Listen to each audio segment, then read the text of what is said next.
warm welcome. It is a pleasure to open this event, Spotlight Initiative side event, on the 4th International Conference on Financing for Development. I think in the 4th day we all know where we are, but still it's very important to talk about violence against women and girls in the context of a conference on financing. So thank you for being here, all of you. My name is Raquel Lagunas. I'm the Global Director on Gender Equality in UNDP. I am here representing all the agencies, and I am very honored to moderate this on behalf of the UN system. Spotlight gave us the ambition and the promise to women and girls everywhere that violence is not inevitable. That change at global large scale is possible when we come together, government, civil society, and the UN system. We launched this program, Spotlight, in 2017 with an investment of $500 million from the European Union. And since then, it has become the world's largest targeted effort to end all forms of violence against women and girls. This is a high-impact initiative of the UN Secretary General. And in just 7 years, across more than 25 countries and 5 regions, we have seen what is possible. And you are going to allow me to share some numbers because it's worth it. And behind every number, we need to see women and girls. 548 laws and policies strengthened or passed. Over 50 countries strengthened their national action plans. Nearly 6 million men and boys engaged in dialogues on positive masculinity and non-violent conflict resolution. Over 3 million women and girls accessed essential services, including in the most difficult and fragile settings, in crisis contexts. Nearly 50 million in addition of investments from national partners were unlocked in just 4 countries that I can mention here very proudly: Ecuador, Uganda, Trinidad, Tobago, and Zimbabwe. Now, in its second phase, the context is different, right? We are discussing here more than ever how the system of ODA is and the resources are shrinking.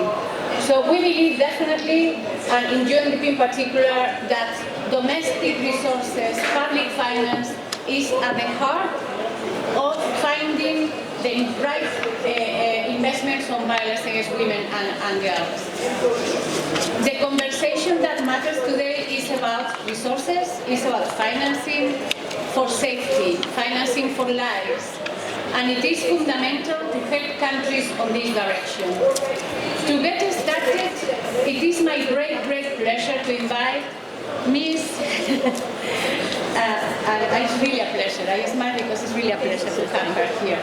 Ms. Nirjadasi Gumbo-Banda, Deputy Executive Director of UN Women and a long-life champion for gender equality, to deliver opening remarks. Thank you so much, Raquel, and it's an extraordinary panel to acknowledge the opening panel. The Secretary General offers leadership on this issue. Not because we are just talking about violence against women. We are talking about a crime. We are talking about multiple crimes on women. Crimes which are in our statutes, from harassment to rape, to domestic violence, as we call it, to trafficking. We are talking about crimes happening in stable communities, in the cities, in the communities, in the refugee camps, people on the move.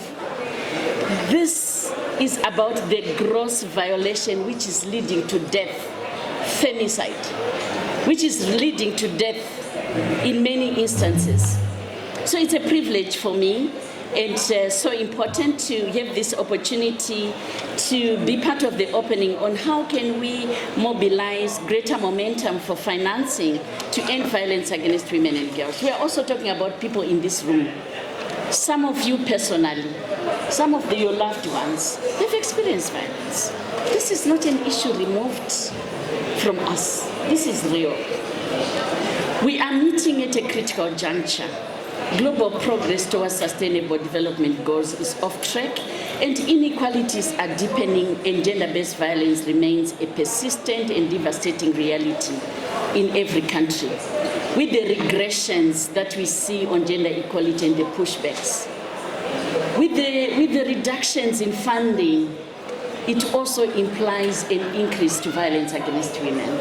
It implies lack of access to services. Violence against women and girls is not only a grave violation of human rights, it is a structural barrier to development, to peace, and to stability. We now have a clear evidence that the cost of violence are staggering, not just to survivors, but to society. The World Bank has estimated that some countries lose up to 3.7% of their GDP each year due to violence against women. Yet funding to prevent and to respond to this violence remains really inadequate. I can speak as a lawyer who was in court doing prosecution of cases on violence against women. I know how our police stations around the world do not have adequate capacities for them to investigate. I know that we don't have money sufficient around the world for witness protection, for transport, for the women to go and report their case, and for shelters. That is so much needed. We need to reframe financing for ending violence against women not as a cost, but as a strategic and measurable investment in public safety, human development, and economic resilience. We have some good news, though. There is some good news. We know what works.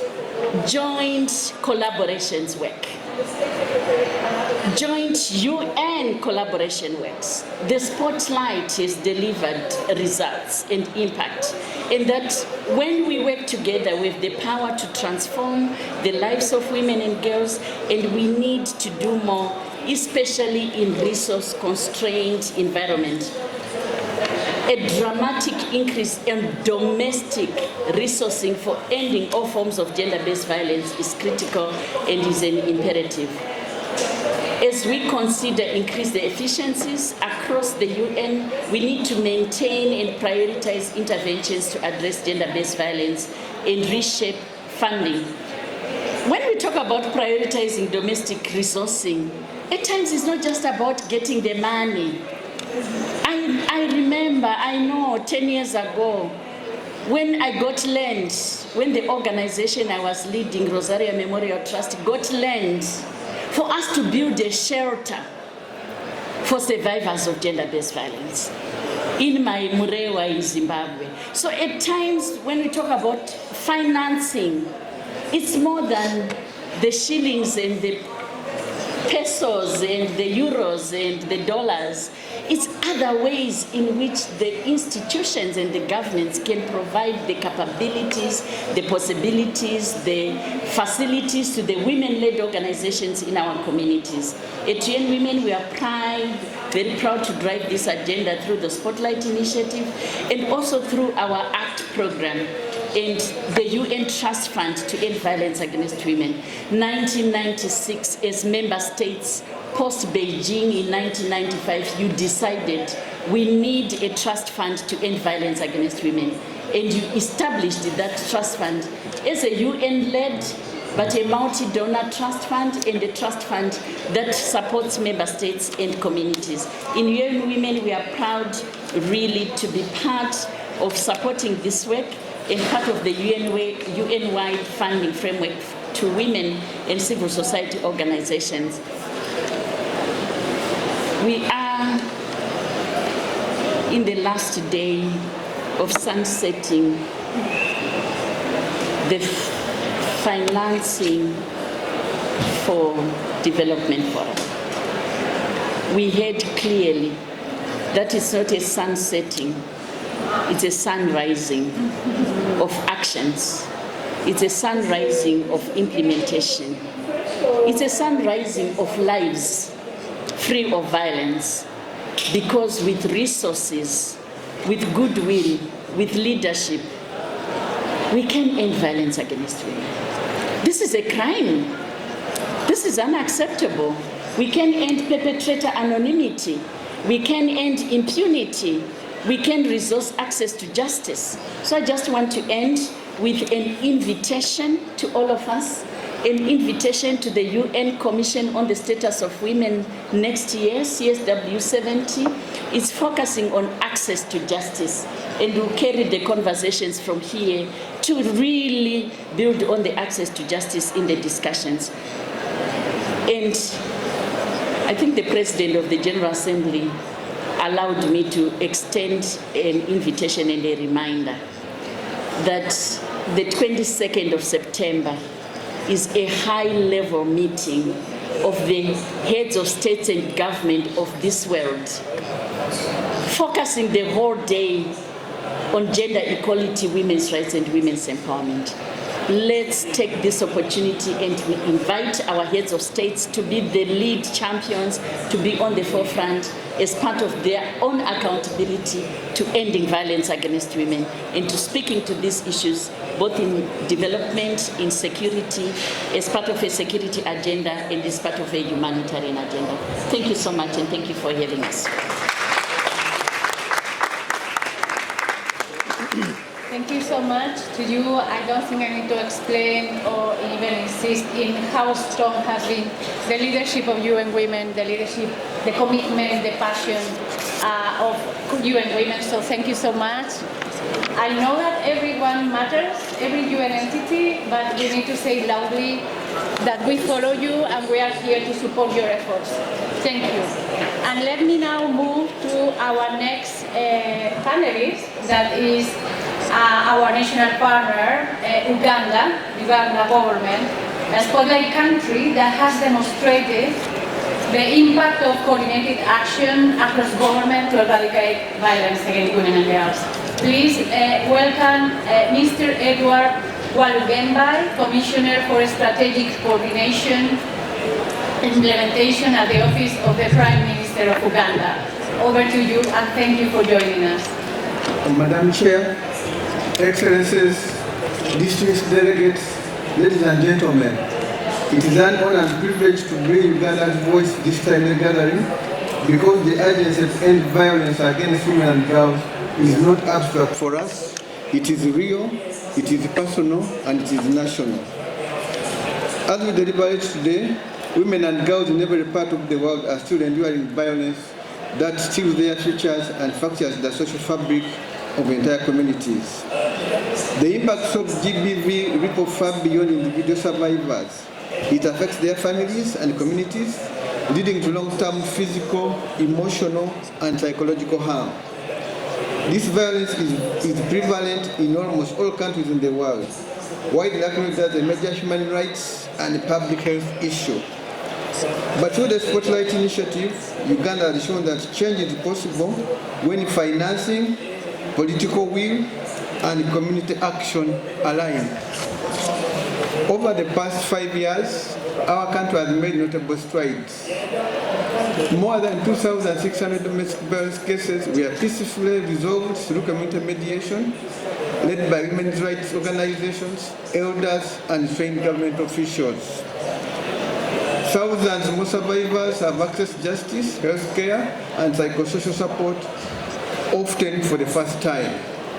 But perhaps one of the most profound signs of progress is this.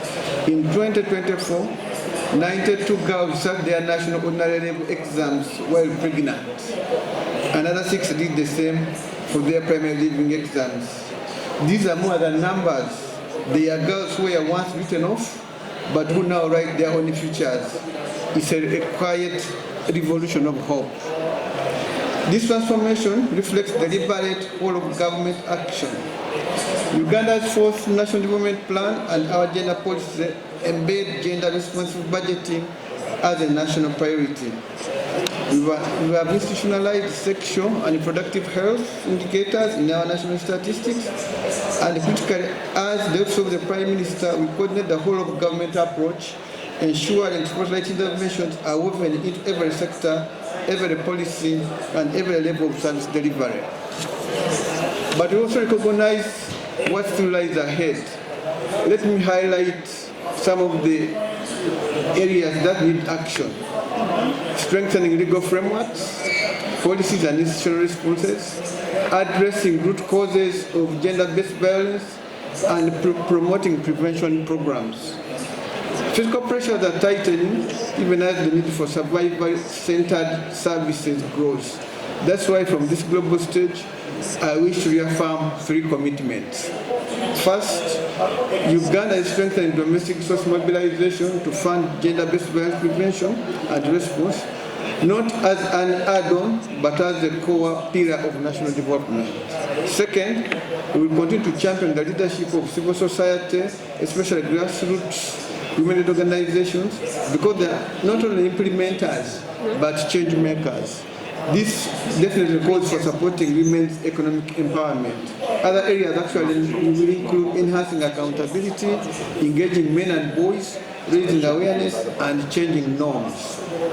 And third, as we appreciate all our partners in this journey, we call on all of you to embed gender equality at the heart of financing frameworks. Violence against women is not only a human rights violation, it's an economic crisis. As much as 3.7% of GDP is lost in countries due to this violence. No country can afford to ignore that cost.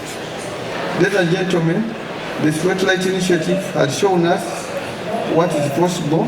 It's now our responsibility to scale this vision to match ambition with resources and resolve with results. Uganda stands ready to lead by example and will stand in partnership with all of you. This is because when women and girls are safe, empowered and free, nations rise. Together, we can create a future where everyone lives free from fear of violence, a future where gender equality is not just an aspiration, but a reality. I thank you.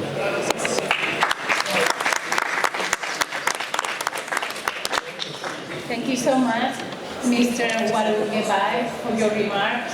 I think many of us have attended many meetings where words are words, but you prove with numbers, with concrete changes, with measures and commitments, the difference between words and political commitment, and make it happen. So thank you for the inspiration.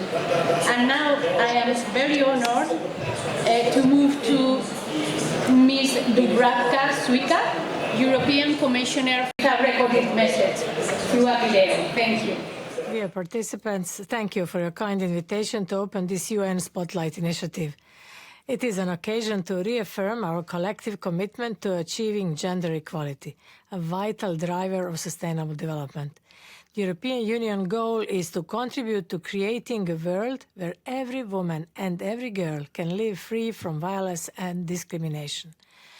As the Commissioner for the Mediterranean, I can assure you that investments in gender equality and ending violence against women are a top priority for the European Union in this region. Women's empowerment is at the core of our partnership with the Mediterranean region, and it will be a cross-cutting priority in the new Pact for the Mediterranean, which I intend to present in the autumn in October.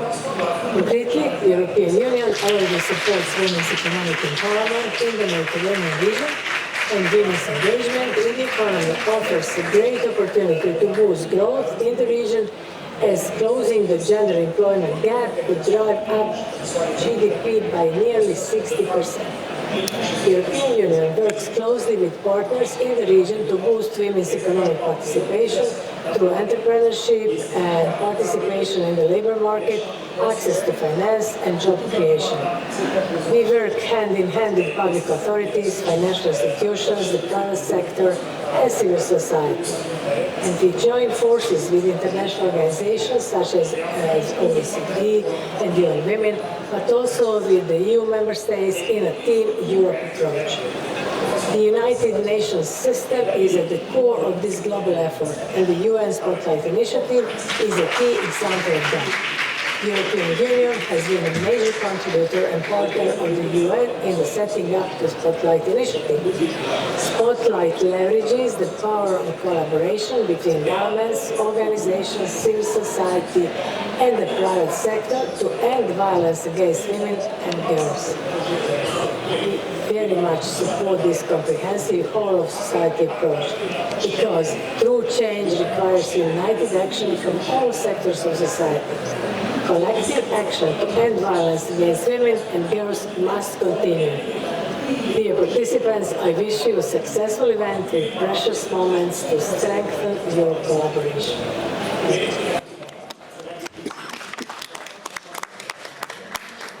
So if someone is not listening well, remember there are headphones in the back that you can take and use.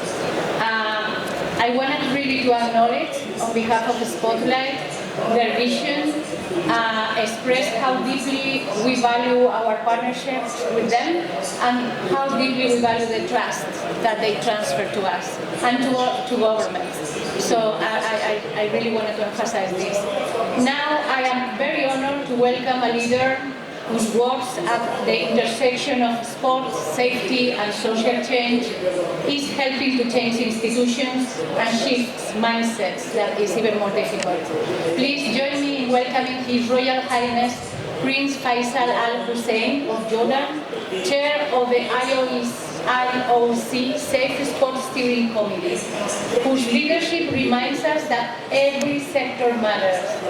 Every sector has a role to play in building a world where women and girls can live free from violence. Over to you. Thank you. Bismillah ar-Rahman ar-Rahim. I feel a little self-conscious being one of the few people up here that is not wearing glasses. I had the font increase, but I thought I was reading from the podium, so this is all the trends set by everybody else. I'll wear glasses for the duration. Excellencies, distinguished guests, colleagues and friends, thank you for the opportunity to speak today on behalf of the International Olympic Committee and the Olympic movement.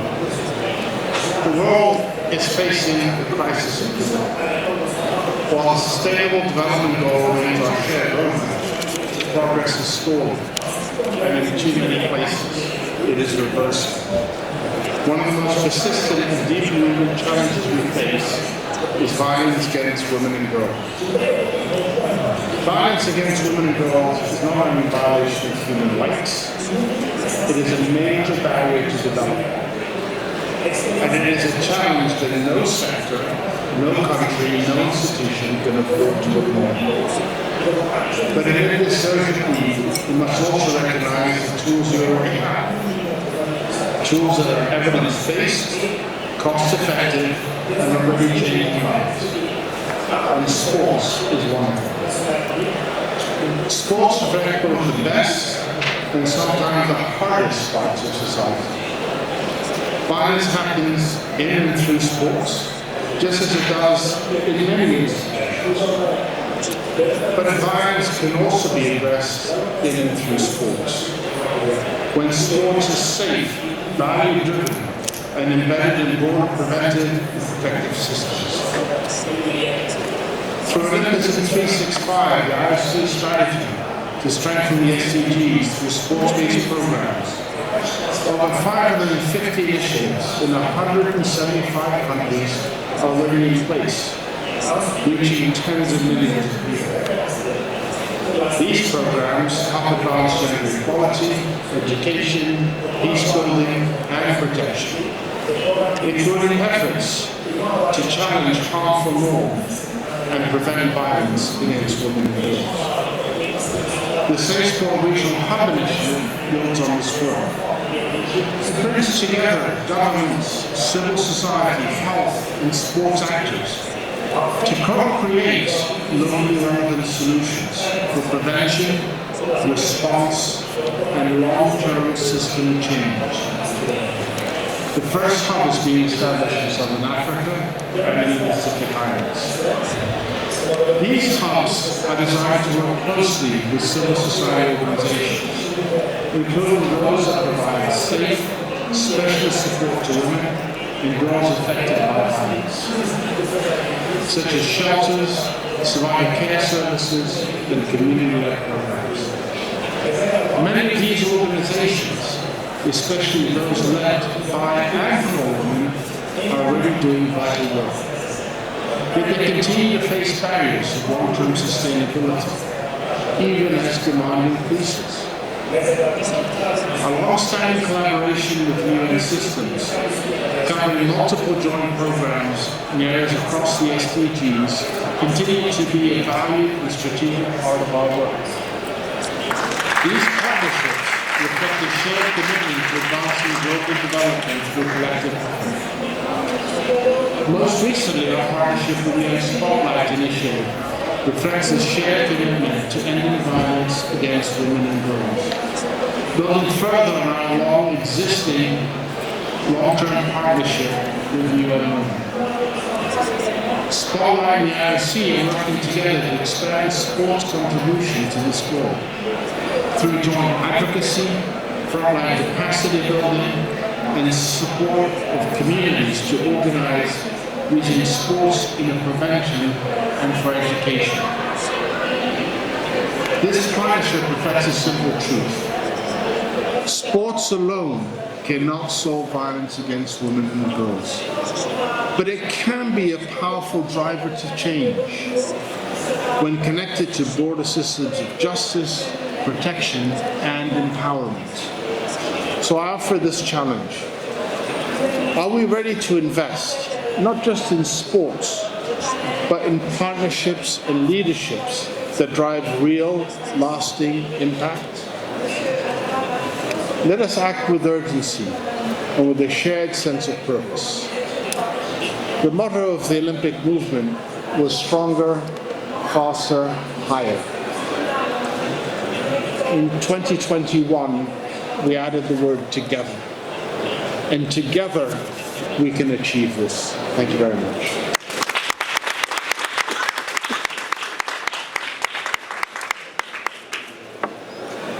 Thank you so much, Your Royal Highness, for expanding globally a vision about the sports that can bring elements of peace, elements of protection, and something really, really important, change social norms. Thank you so much. I don't think I can repeat better what you said. Thank you.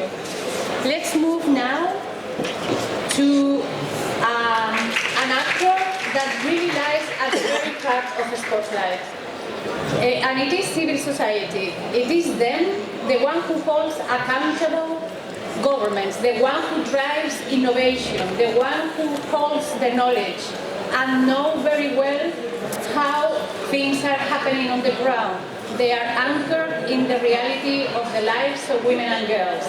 I am really honored to invite Ms. Nabiha Kasi Hatskins, CEO of PAPI and member of the Spotlight Civil Society Global Reference Group. Please, over to you. Thank you so much. Muy buenas tardes. Good afternoon, Excellencies, ladies and gentlemen, and my fellow champions for choice, rights, and justice. Thank you for the opportunity to speak today. I lead PAI, a 60-year-old civil society organization that has fought day in and day out to ensure the sexual and reproductive health and rights for communities around the world. I also am a very proud member of the civil society Global Reference Group for the Spotlight Initiative, as we all collectively fight to end violence against women and girls in our lifetime. As you have heard, the Spotlight Initiative is one of the most ambitious, comprehensive, and visible efforts to fight violence against women and girls in all of its forms. Behind each figure that was shared today, that was shared about the impact of the Spotlight Initiative, is a story, is a woman, is a girl whose life trajectory was changed because someone believed that she deserved to live free from violence A woman, a girl, who was able to access medical care and legal support when no one else would help. A girl who returned to school after being protected from forced marriage. A survivor who finally found justice after years of silence. These stories are why this work matters. These stories also demonstrate the effect of coordinated action and what happens when local movements are resourced and trusted, and when civil society is an essential part of the efforts, meaningfully included, recognized, and sharing the driver's seat. And amidst this progress, I am also frustrated.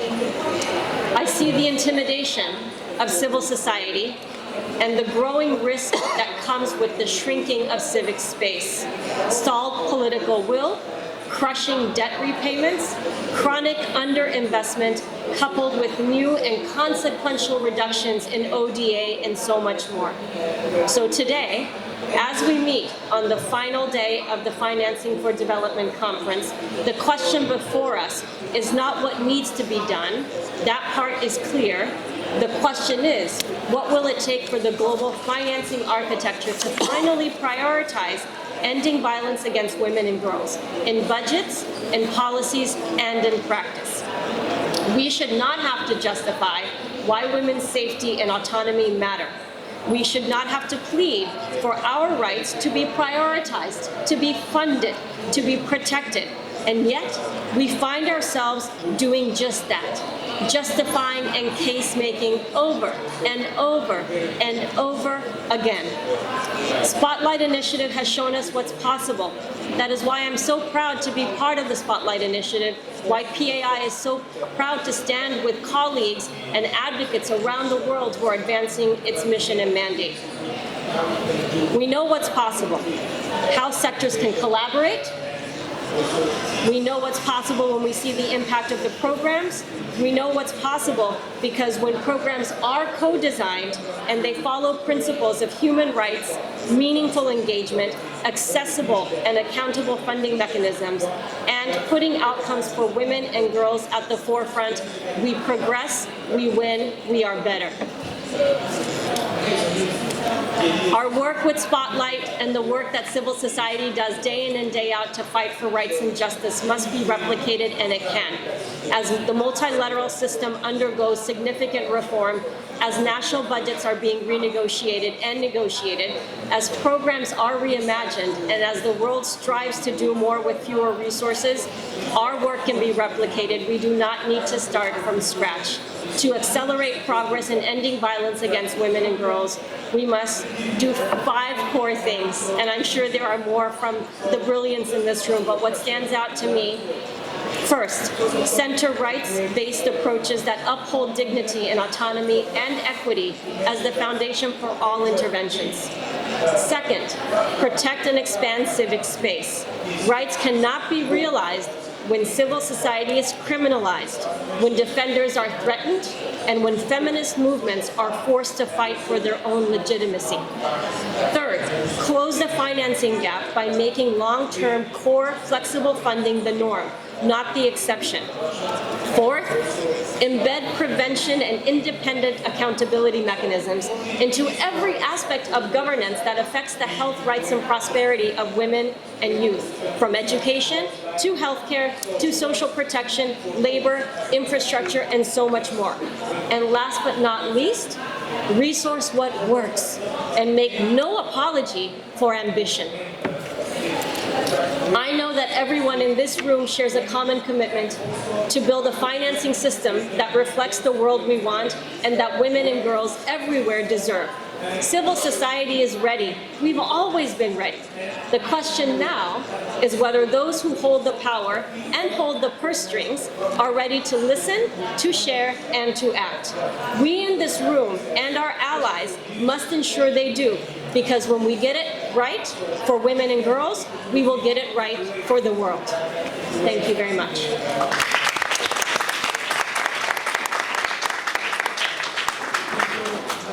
Making it harder and harder to talk about after them. Thank you so much. Meaningful conversations are those ones who are honest, and I really appreciate the question that you put on the table, and we will discuss later about resources in the context that we have. So thank you for bringing the question around the global financial architecture, what is going to be prioritized. And we hope we will answer with honesty later. Thank you. Now we are going to move swiftly to the next panel.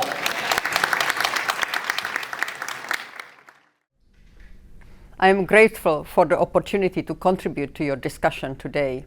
We all know that violence against women and girls is the most egregious form of inequality and one of the greatest barriers to economic and social development. At the World Bank Group, we are proud to partner with the Spotlight Initiative alongside with the United Nations and the European Union to help end violence against women and girls and expand opportunities for women and girls to thrive. The World Bank Group's commitment to end violence against women and girls is embedded in our new gender strategy. This commitment is central to the World Bank Group's mission to help countries create jobs and end poverty. And today, we are engaging comprehensively towards ending gender-based violence with prevention and response efforts across sectors in 59 countries. We are supporting new policies, regulatory framework, and service delivery, and working with the private sector to address and prevent violence against women and girls. For example, in Angola, we are working through the education system to create safer schools and to support adolescent girls, embedding prevention efforts into education policies, curriculum, and extracurricular activities, infrastructure, and teacher training. In the Democratic Republic of Congo, a World Bank project that addresses and prevents gender-based violence has reached over 8 million people and delivered holistic care to nearly 80,000 survivors. Yes, the challenge is daunting, but our ambition is high. We are scaling up our efforts to provide comprehensive support across countries in the next 5 years. In particular, we are building evidence on the link between women's economic participation and gender-based violence prevention, because these agendas reinforce each other. When women are economically empowered, they are safer from violence, and when violence is prevented, women can more fully participate in economic life. We are more systematically integrating gender-based violence prevention and response in World Bank operations, especially through policy actions in development policy operations and through system strengthening in key sectors such as education, social protection, and health. We are proud to be working through the Spotlight Initiative and are eager to join forces with you to end gender-based violence. We have a very exciting panel here. Let me start with an innovator, a trailblazer who embodies the spirit of transformative thinking. Let me turn to Hayat Cindy. Thank you very much. Bismillah ar-Rahman ar-Rahim. Distinguished guests, ladies and gentlemen, Assalamu alaikum, good afternoon. I'm delighted to be here with you, and thank you for the Spotlight Initiative and UNESCO for making this to happen. UNESCO's commitment to quality, inclusive education directly support the Spotlight Initiative's goal of ending violence against women and girls. I'm going to start and tell you a true story. Not a fiction one, no. This is real. I am a scientist and I have been involved in all aspects of science, technology, and innovation. From a young girl, I was inspired by science and its inventions, and what practically they can unlock for people's lives and creating tangible impact. And I have been on a journey ever since. After high school, I was going through a major transition in my life. Moving to England, moving alone, to a different culture, different language, and different education standards. Many people in England and Saudi, except my family, especially my father, told me, I'm not going to make it and I will fail. They indicated they know the fate of my life and they want me to believe them. What did I say to myself then? I said, Hayat, no one can know the future and no one can feel how much you want to be a scientist except you. So follow your passion.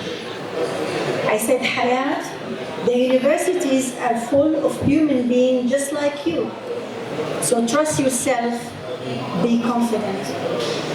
And I said to myself, use this opportunity and grab it tight.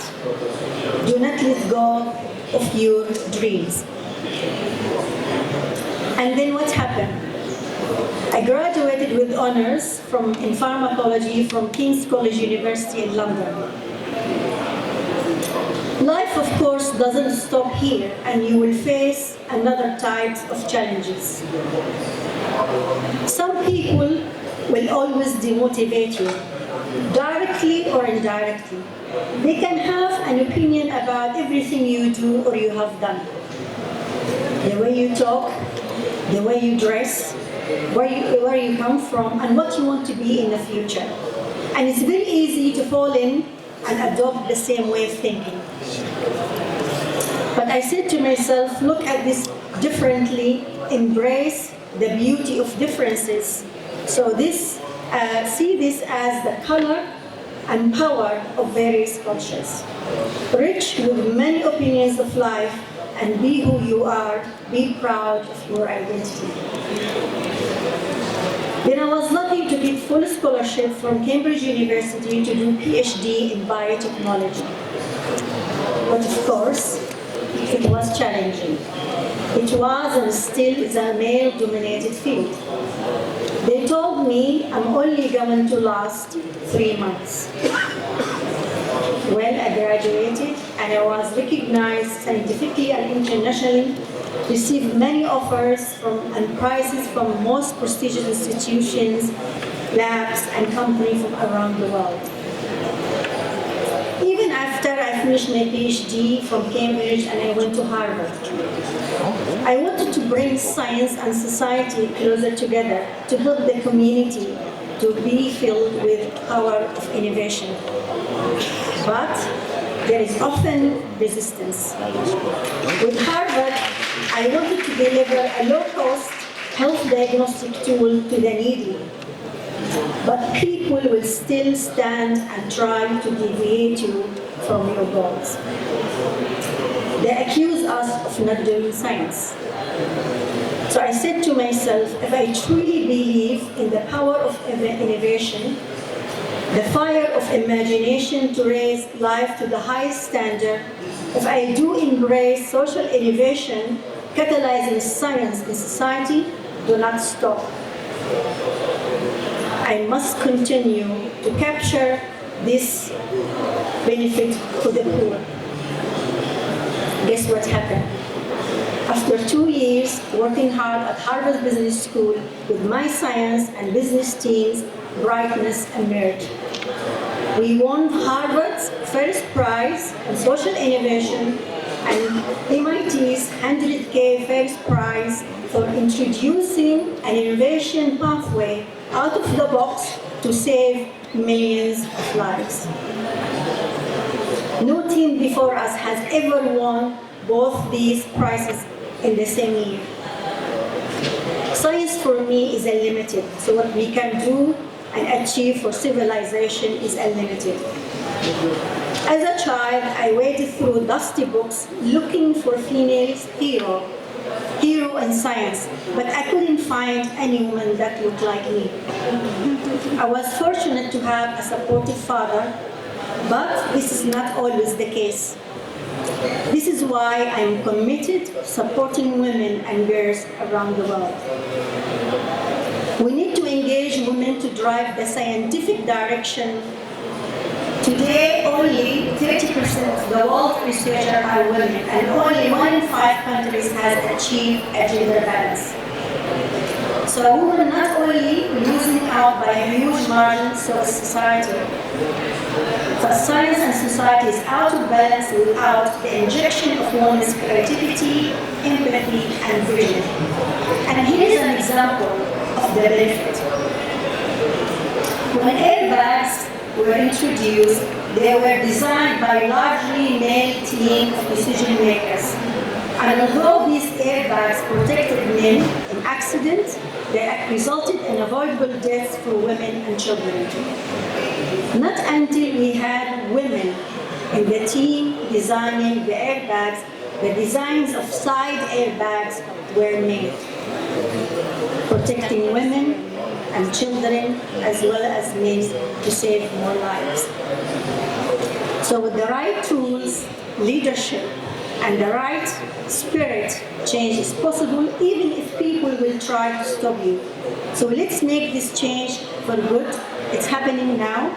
I came from a traditional family in Mecca with no extra luxury, but now I'm one of the 10 UN appointed scientific experts to help the developing world. I'm one of the first 30 women appointed by the King of Saudi Arabia to be part of the Parliamentary Council, Goodwill Ambassador for STEM at UNESCO, a National Geographic Emerging Explorer, an honorary fellow at Newnham College, University of Cambridge. In conclusion, so to you, if you are 20, 30, or 70, or above, or less, this is what helped me. First, I have taken inspiration from my scientific heroes, and I have tried to learn from them. Second, I've always moved forward with action. I found a common way to fail in life is not to try. Instead, start and persist in climbing. Listen to your inner voice. Don't let people to tell you it's not possible. Third, I have risen to the world challenges by working with others across the world. I'm not scared of working together. I have learned 1,000 travels and through travels and study 1,000 miles or 1,000 years. You still find people just like you and I. So everything important in business, in science, and in life, I find depends on connecting together and building great teams. Fourth, I never forgotten the inner journey. I treat my mind a bit like a garden, cultivating the good things and beautiful things. I find we have to keep our thoughts healthy. The greatest minds have positive and beatable energy. Fifth, I found giving people the right tools, especially access to finance, to build their own sustainable future will build their pride and potential, especially vulnerable communities such as women and girls. And finally, I have found it is critical to surround yourself with people who believe in you too, and keep imagining that next step, and keep going strong. My message to all women and girls around the world, I believe in you. And it doesn't matter about all the challenges and the crazy stuff the world is facing right now, you are going to make a difference whatever field you are going to select. You are smart, you are beautiful, you are talented, and you are going to be brilliant. So go and make the world a better one. And I wish you all the best. Thank you very much. Let me introduce you to Honorable FfD4, Deputy Minister for Economic Management, Ministry of Finance and Development Planning from Liberia, here with us. Dr. Mabel Bianco, UN Women Act Civil Society Representative. Mr. Martin Abraigu, Vice President for International Programs from the Ford Foundation. And we have here a United Nations Resident Coordinator from Jamaica, Ms. Denise Zulu. We will hear later also from Hannah Brixey, the World Bank, in a video. Let me start with the panel questions. And I will start with Honorable FfD4. Excellency, we just heard in a video how Spotlight worked with partners to unlock an estimate of $50 million in domestic resources across 4 countries, including Liberia, which employed gender-responsive budgeting as the key mechanism. Your government specifically, I mean, this is pretty impressive, committed $2 million to the national anti-SGBB roadmap in recent years, and around $500,000 more in 2024. It sounds like a great progress. The question is, I am very curious, with the drastic reduction in ODA, how is this going to impact in Liberia, first of all? If there are impacts, how is the government of Liberia addressing the resulting financing gap to increase domestic resource allocations for gender-based violence, and in general broader gender equality goals within your development agenda? Thank you so much. Over to you. Thank you so much. Thank you so much. I'm glad to be here this afternoon because the first thing, personally, I always have a story to tell the gathering of women that I was raised by a single mom, a widow, a handicapped with 7 children. And I was the number 6. And seeing myself as a child, my father died at age 5. So my mom had to raise cattle to send her to school. And today I got 3 graduate degrees on the handicap woman education support. So on the policy level, gender responsive budgeting, we look at it from more a national or holistic approach. The government of Liberia has actually been a country with more leaders, especially having the former president being a female. In terms of strategic and policy direction, we've done a lot to have intervention in terms of rule-based strategy, laws, and intervention. The most important thing that there is that our commitment to combat gender-based violence is unwavering and have been demonstrated through our commitment in our budgetary allocation. Particularly with the support of the Spotlight Initiative, the government made a commitment of $1 billion. But currently, we are faced with harsh reality on a global landscape that has to do with the reduction in ODA. One bold step that government of Liberia has taken now is to have a collaborative cooperation partnership under our national development agenda. And under our national development agenda, our first approach was after the declaration of the USA Court, we have a special retreat, what we call donor partner retreat, to ensure that financing gap from the national budget and international development funding, we need to identify the gap and to see how best we can collaborate together to finance it. And we want to say thanks to the EU and the UN that contributed over $22 million to Spotlight Initiative in Liberia, focusing on legislative reform, essential services, civil society support. Additionally, World Bank has provided $45 million to improve women's livelihood projects across the country. Under our financing approach, what we've done is to ensure that key interventions that are earmarked in our national development plan are also costed, not from one ministry perspective, but sectorial perspective. We have the Ministry of Gender coordinating with all ministry and agencies to have a gender-sensitive budgeting plan in all the units in ministries and agencies. And also the civil society work closely with the government of Liberia on a collaborative initiative, serving as co-chair on our national development plan to ensure that we have inclusive development planning process. Even in 2024, appropriation of $3.3 million was made, but particularly for gender-responsive budgeting, over $400,000 was appropriated. As we speak in 2025, where there were announcements of reduction in aid, gender-responsive budgeting amount was increased from $400,000 to $650,000 to give voice to ensure there is ownership from the national level. Liberia and many African countries have relied more on aid.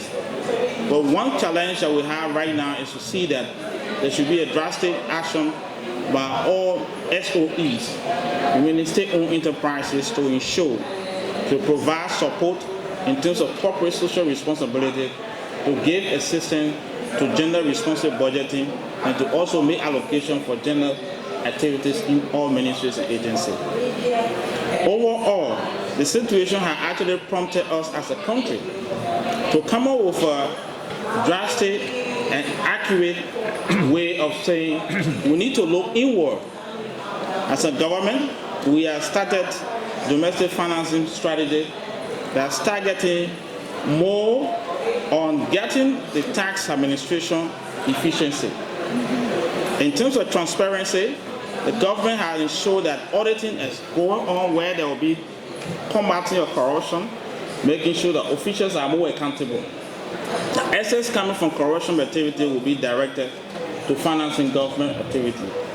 In terms of external aid, we have created more coordinated approach to ensure that our development implementation are co-financed, and we have currently, which all of you might see later, is that we have what we call development dashboard, where off-budget expenditure and on-budget expenditure are accounted for, and to ensure that issues of gender violence and equality and anti-SDG initiatives are all co-financed and co-implemented together. On the other hand, there are other issues of private sector initiatives. Currently, the Ministry of Gender is working along with mining industries where more women are excluded and are not protected, to ensure that women's voices are heard in the mining sector, particularly where there's gender-based violence, particularly on women who are fighting and also working with men in the mine industry. Liberia is faced with illicit mine, and therefore is also used for abuse against women as well. The priority under our arrest agenda includes budget allocation for inclusive development in terms of social protection. This way, we think that allocation will be targeting more women and girls, not only in sexual issues, but we are looking more holistically in terms of healthcare, legal services, legal assistance, education, and more importantly, the issue of out-of-school girls. There's a progressive transition from ODA, despite the challenges as low-income country. Government, together with UN, has recently signed a financing agreement with EU and implementing partner for Spotlight Initiative, which is Spotlight number 2. This is very much important, and Liberia hopes to attract more international aid to sustain the effort by promoting gender equality and combating SGBV. On the line of partnership, government has actually put in business and non-governmental organizations leverage resources to actually look at the aspect of expertise opinion. Just for example, there have been more cases in court, and at times we cannot get a lawyer, we cannot get a defense counsel. So in this case, due to financing, we are asking all NGOs and private sector to see how best to build a coalition to fight these kind of cases. Finally, we want to say to the UN Women and all of our partners that Liberia is more committed to ensure the anti-SGB roadmap that have been created by the country is well financed and protected. And in this case, we are calling on our partners to give more support for SGB activities in Liberia. I thank you.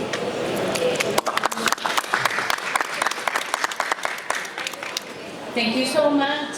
Very impressive, Minister, the rich elements that you brought, from good planning to tax efficiencies, to cross-sector collaboration, the element of civil society and beyond. I cannot cover.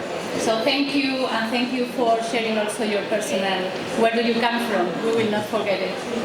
Let me move now to Dr. Mabel Bianco, UN Women and Civil Society representative. Mabel, in April, UN Women released a report showing that around half of women-led organizations expect to shut down within 6 months if the current dynamic persists. From your perspective, what do we stand to lose if the international community isn't able to reverse these trends or to react? Over to you, Mabel. Thank you so much. I change and I'm going to speak in English. Meanwhile, my colleagues from Latin America and Spanish speaker, please allow me to do that because I am afraid the others are not going to understand. And I want you to understand what I say. I have the challenge to represent many women that are never able, women and girls, are never able to be in these meetings.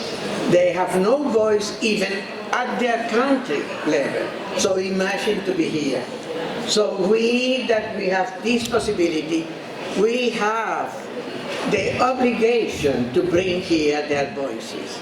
And as you know, the women and the women's organization and the feminists, we have been fighting since many, many years. This is not new for us. I have 40 years of experience. I'm a not experienced person. You can imagine my age, but doesn't matter. I use it very well fighting for the women's rights. I'm very happy on that. So what I say is that really this is a very old problem that we are suffering, women and girls. And the problem is it was not recognized because it was inside, in general, at the house. And we started to fight in order to be recognized as violence against women and girls be a violation of human rights. So in 1993, we went to Vienna to the International Conference on Human Rights, bringing the signatures and the requests of millions of women worldwide that we collected, but also we organized some justice experience there in which we represent how are the problems when the women are speaking and saying to the justice what they are living and they couldn't understand. So this was a great success because it was for the first time recognized. Imagine, only in 1993, and this was the fight for many years we have been there. So this is the beginning. But the problem now we face is that it's growing and it's diversifying the types or the kind of violences and it's making more dangerous. We are having, the femicides are growing. You know that.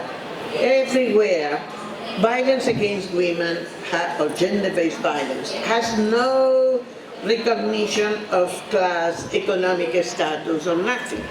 All women and girls, we could have suffered that. And now is the problem with the digital violence that is very terrible, is affecting more the young girls and young women. And this is something that we still are trying to organize how to prevent, because it's the problem with violence is not only to take care. When we take care, we are late, because it happens. We need to go further. We need to go and say we need to eliminate, prevent, avoid this possibility. And it's very difficult. We need to recognize that. And the more difficulty, and I'm so happy that we have the Ministry of Economics, I was telling him before, because we have each time less and less money. This we need to recognize. We know the moment for everywhere is bad. We are poor. But we are not so poor when we are investing more in militarization. Sorry to say. And as you know, without peace, no possibility of development. Wars are not good for development. And it's not only because women and girls, we suffer more in wars because we are having not the front, but we are in the back, and we are abused, we are raped, and we are submitted in a way that is more and more terribly, and we have nothing to care, we are in the fender. So, now the issue is, we are not only developing activities to help the women that suffer violence when they are not killed, of course. But when they are killed, we are taking care of their children, their families. But we also work in prevention, and we also are doing most of the collection of the statistics. If we are closing as it's happening, we are going to lose the numbers, because I'm afraid the governments couldn't yet have good statistics. So we are providing through, in general, observatories developed by women's groups worldwide. We are bringing the numbers. We need how to collect them, how to be sure. And without numbers, we couldn't make accountable or evaluate the programs, because we have nothing to compare. So I think one of the points we need to consider is that if women's groups are going to be disappear or close, as they are, UN Women said 50%. In most of developing countries, it's more than 50%. It's more that we couldn't continue. So, and if we continue with less money, less activity. So it's not only the support and the follow-up and the care, it's also the prevention, and it's nothing about the statistics. So I consider it's immediately necessary, and we are very sorry that in this conference we couldn't have a big commitment to eliminate gender-based violence, because we have many papers and words, Beijing plus 30, all of that, but not the money. Without money, we have no programs. Sorry, there are empty letters or nothing.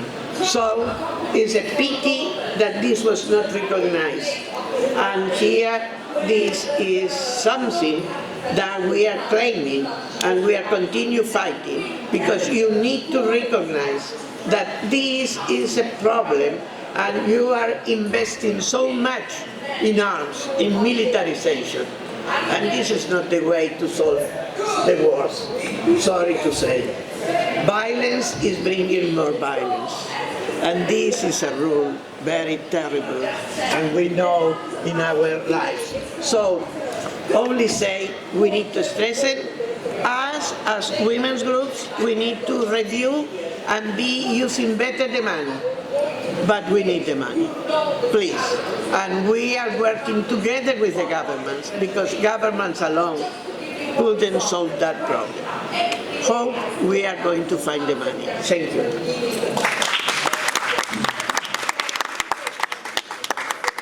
Clear to the point, we need the money. Thank you for reminding us that the problem is not the lack of wealth. I don't remember the trillions of dollars that represent the wealth of the world. The problem is the redistribution of the wealth. And it is about choices. It is about choices of governments. And it is about choices in many dimensions and layers. So let's move to our next panelist, Mr. Martin Abreu, Vice President of International Programs for the Ford Foundation. And we just listened from Dr. Mabel the rise of also anti-gender movements globally. Through your grants, through the Ford Grants Foundation, you try to shift narratives, to elevate knowledge, to address social norms change, advance gender justice and gender equality. And we wanted to know from you, what is the role of the philanthropy in this moment?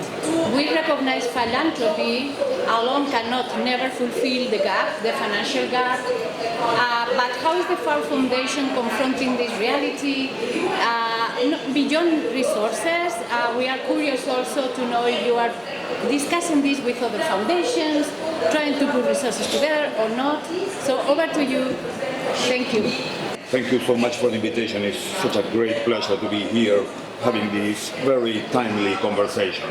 And you know, we've been hearing throughout this session, these are extraordinary, challenging times. Right? It's not only that progress has stalled or even moved backward, it's also that the enabling conditions to make progress are being challenged because, you know, limited civic space, because limited opportunities to protect our rights, but it's also that the funding is going down. Right? So we definitely need this poly-crisis that is hitting us from very different places. So the first immediate reaction, of course, is, you know, this is not a moment for business as usual.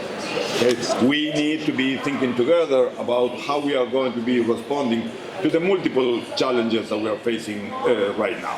So in that context, the Ford Foundation is taking, let's say, a three-pronged strategy. Right? We think that there are three main things that we need to be doing at this point. And, you know, if I list them, the first one is to be there for our partners. We think that's a critical role that we still need to play. Second, we need to be working to building the social justice infrastructure that we need for this progress to really, you know, move forward. And third, we need to do what we are doing in this meeting today. We really need to contribute to reimagining financing for development. So let me say a bit more about each of these things. So for us, it's extremely important to be there for our partners. We are not an operational foundation. We are not out there doing the work. We know that this is a moment where our partners need us more than ever.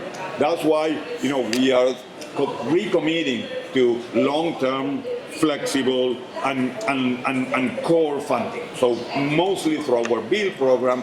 This is a $1 billion 6-year initiative that we have in order to really give our partners the resources that they need to do what they think are the priorities right now.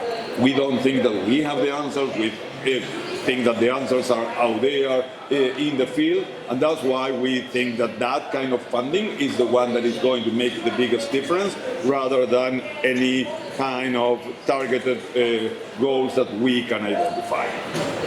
Along the same lines, we have a specific focus to work with feminist and women's rights movements to ensure that, you know, these being one of the most vulnerable groups, but that are only financially getting 0.002% of development funding. Again, 0.002% of development funding going to women's rights and feminist organizations. You know, how are we really working with them to ensure that they have the resources that they need to do the work that is critical today?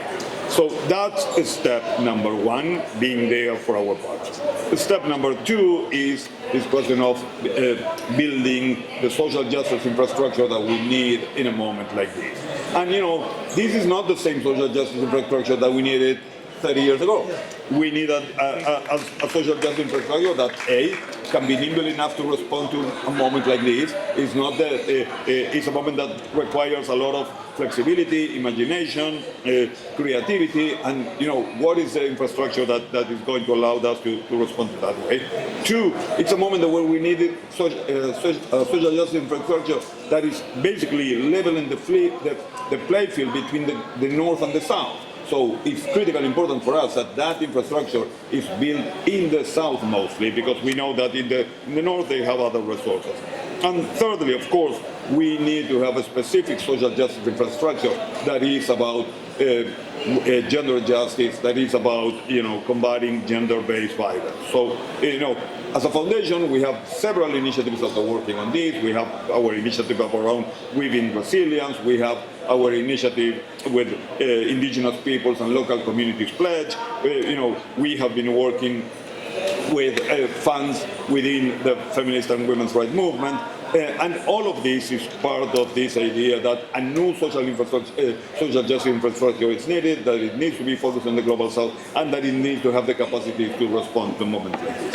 And the third thing, as I said, is really about reimagining the financial for development conversation, right? And we all know, and we have seen this throughout the week, that if we're going to reimagine financing for development, it's not going to be with the usual suspects.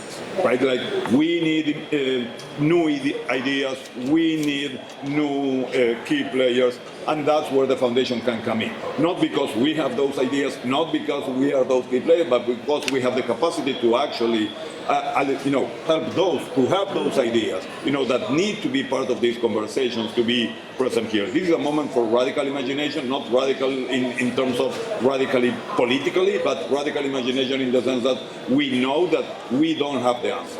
But the answers are out there, and we need to identify them, support them, let them grow. And that's the role that we think a foundation like us can play, and that's why we think that our partnership with the Spotlight Initiative is a critical one, in the sense that we can collaborate together if we are going to make a difference at this level. Thank you.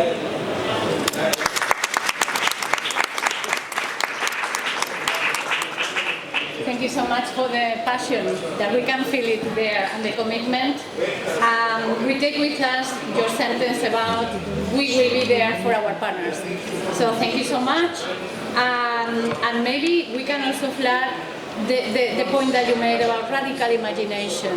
There is an emptiness outside. We don't have answers, and now is the time for creativity. So when there is an emptiness, we can put together our thoughts, our brains, to make it better, to make something different and better. And thank you for the commitment, really, to the foundation.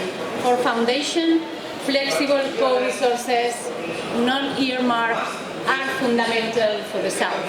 So thank you. Now we move to a very special guest too from the UN system, the resident coordinator from Jamaica, Mr. Denis Zulu. Denis, we are happy that you are here with us.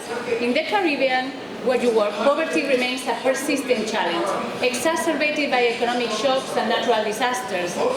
Those conditions disproportionately impact on women and girls. So within the context of the UN reform, how do you see, as the RC of Jamaica, recommend we maximize impact with this limited funding? Should we aim to do more with less? Should we aim to do less with less? Or focus on very few things with greater coherence and impact? Over to you for the magic question. So, Your Excellencies, distinguished gentlemen and ladies, good to be here today to share with you our thoughts on what we're doing in the Caribbean, particularly Jamaica. And just to state that I think the perception is that the Caribbean is endowed with resources. It is, if you look at statistics, a region that has middle to high income countries.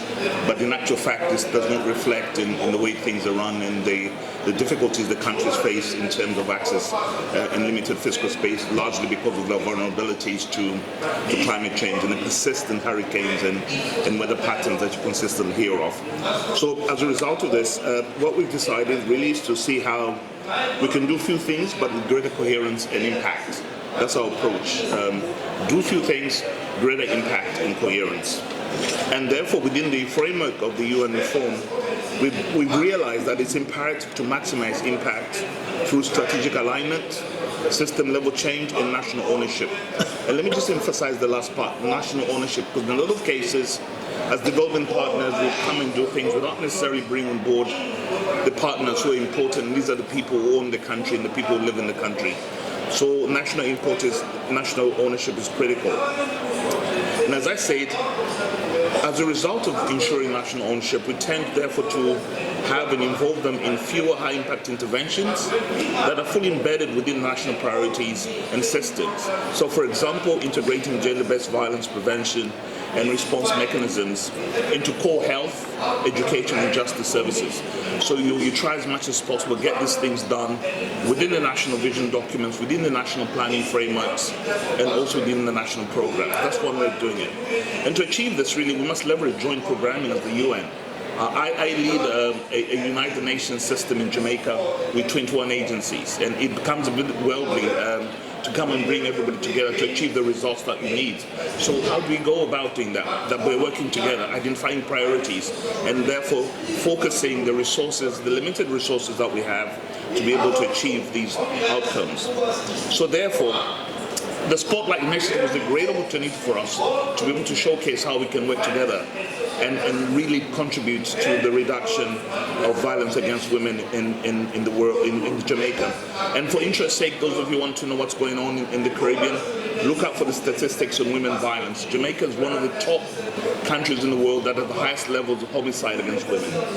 So that's something for you to look at. It's not all fancy and nice whether it's about violence. And also, if you check that Jamaica's got 400 gangs who operate in a small country, and the offshoots of this is the fact that women tend to bear the brunt of this in the country that we work in. So, having said from the onset that we normally focus on fewer but high impact activities, I just want to share with you and highlight where we've invested and the successes that we've achieved as a result of focus on fewer but impactful work.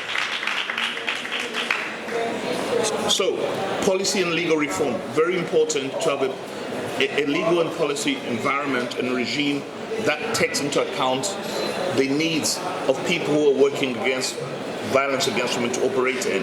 So in Jamaica, we've supported the Sexual Harassment Act in 2021 and the Domestic Violence Amendment in 2023, which will advance within the context of Spotlight. Institutional strengthening. The only way you can get to do more with less is by working, and impactful is to work with national institutions. So several national institutions and training entities were integrated around activities aimed at eliminating violence against women and girls and given the appropriate tools to be able to use for that effect. Service expansion. The establishment of 6 domestic violence intervention centers within Jamaica and a 24/7 national helpline, serving over 5,800 cases in a short period of time. And one thing that came out of this as well is that we also had a very good uptake on males calling in that they were being violated against. So it's not just women violence, it's also male violence in the case of Jamaica as well. Data systems, very good to know what's going on. And the national minimum data set and the violence against women data sharing protocols were established and institutionalized, with 79 national officers being trained on ethical violence against women and girls data collection. Women empowerment, civil society, critical for the work that we do in terms of showing impact. 57 women's rights and grassroots organizations received capacity training, and the National Women's Movement Strategy and the CSO Government Accountability Scorecard was established. Now, what did we learn from all this in terms of investment and prioritization? What is effective in terms of investment? Firstly, investments that are community-rooted and CSO-led proved most effective in challenging social norms, supporting survivors, and ensuring reach to marginalized populations. And this is very important. This is one of the challenges that we faced in terms of cultural norms. We helped the National Prosecution Authority to put in place a mechanism to prosecute people who had affected women. Do you know what happened? Whenever a man was caught violating a woman, the family went to the police and asked for this person to be released because of cultural norms in the case of Jamaica.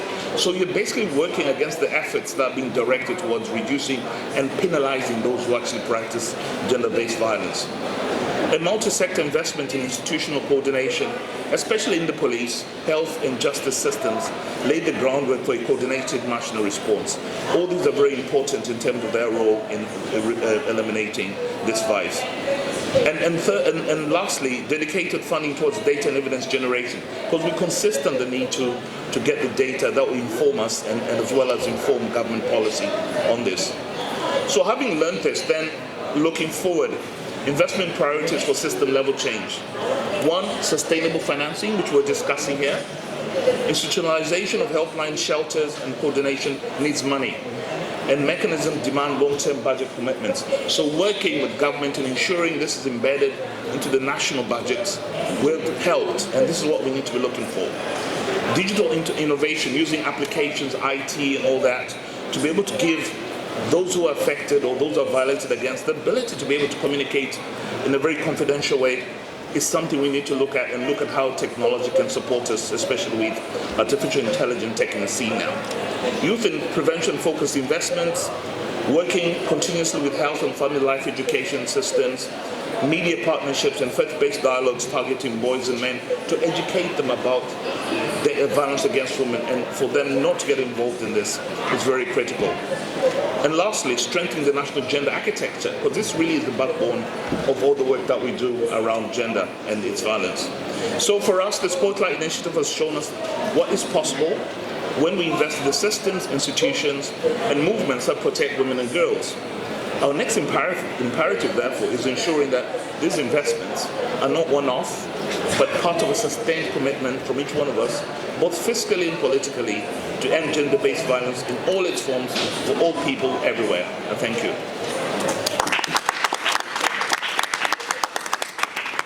Thank you so much, Denise, for showing the impact when we sharpen the pencil and we do the proper investments. The UN is also confronted by challenges, as you all know, but we will be built on the strength of our mandate and our values. We will continue together and we will continue bringing this help and these results to the countries. Thank you, Denise, for reminding us this. That is complete.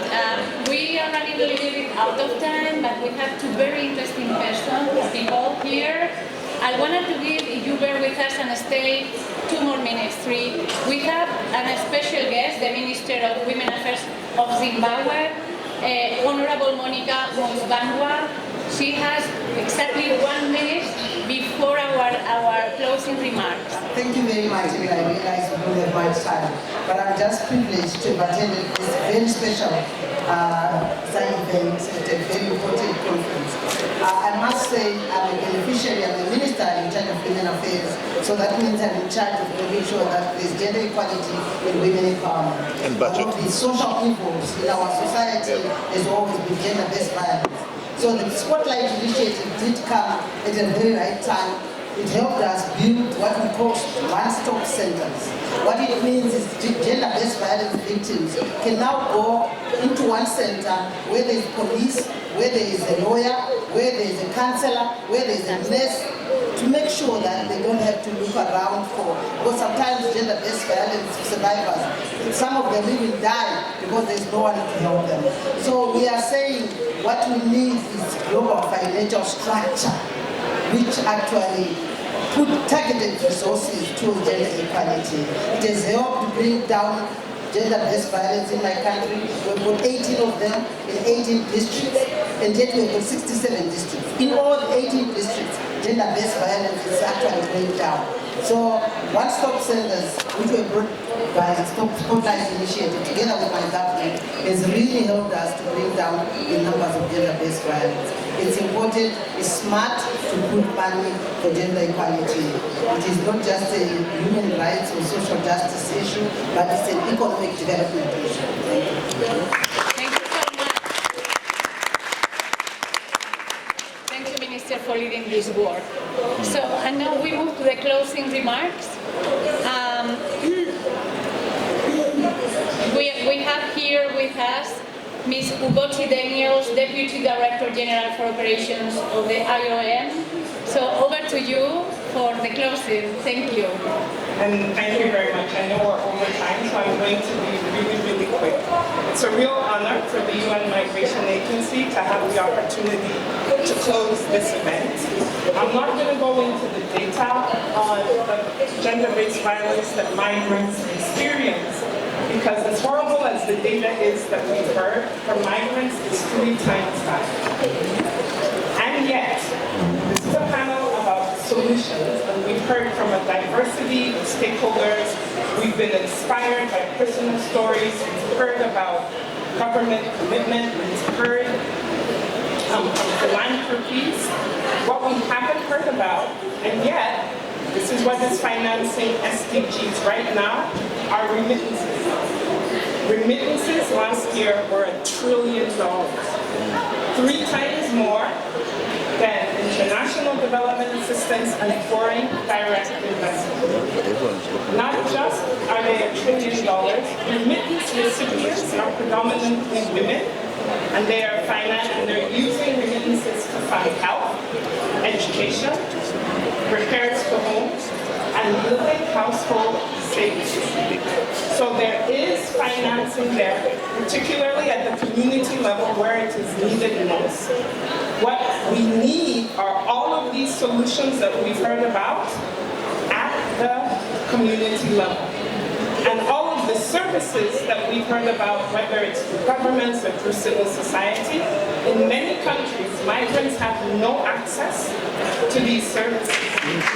And particularly for women remit more than men home, but they use, because of digital exclusion, they remit it at a more expensive cost and with less safe channels. So migration is a global strategic asset for development, and remittances right now are financing development and the potential to do so much more with diaspora, with migrants, is there. So for the UN Migration Agency, we look forward to taking action. We've also heard call to action from all of our panelists. We look forward in working with all of you in implementing these actions and maximizing the truth that migrants remit and the global strategic asset that they are for all that we do and all that they represent. And you can hear I'm very passionate as I say this.